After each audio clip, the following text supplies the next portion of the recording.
యెహోషువ గ్రంథము మొదటి అధ్యాయము. యెహోవా సేవకుడైన మోషే మృతి నొందిన తరువాత యెహోవా నూను కుమారుడును మోషే పరిచారకుడును అయిన యెహోషువకు ఈలాగు సెలవిచ్చెను. నా సేవకుడైన మోషే మృతి నొందెను. కాబట్టి నీవు లేచి నీవును ఈ జనులందరును ఈ యోర్దాను నది దాటి నేను ఇజ్రాయేలీయులకిచ్చుచున్న దేశమునకు వెళ్ళుడి. నేను మోషేతో చెప్పినట్లు మీరు అడుగుపెట్టు ప్రతి స్థలమును మీకిచ్చుచున్నాను. అరణ్యమును ఈ లెబనోను మొదలుకొని మహానది అయిన యూఫ్రటీసు నది వరకును, హిత్తీయుల దేశమంతయు పడమట మహాసముద్రము వరకును మీకు సరిహద్దు. నీవు బ్రతుకు దినములన్నిటను ఏ మనుష్యుడును నీ ఎదుట నిలవలేకయుండును. నేను మోషేకు తోడయ్యుండినట్లు నీకును తోడయ్యుందును. నిన్ను విడువను, నిన్ను ఎడబాయను.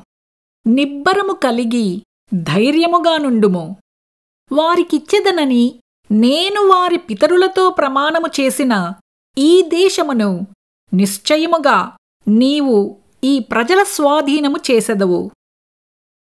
అయితే నీవు నిబ్బరము కలిగి జాగ్రత్తపడి బహుధైర్యముగా ఉండి నా సేవకుడైన మోషే నీకు ఆజ్ఞాపించిన ధర్మశాస్త్రమంతటి చొప్పున చేయవలెను. నీవు నడుచు ప్రతి మార్గమున చక్కగా ప్రవర్తించునట్లు నీవు దాని నుండి కుడికి కాని ఎడమకు కాని తొలగకూడదు. ఈ ధర్మశాస్త్ర గ్రంథమును నీవు బోధింపక తప్పిపోకూడదు.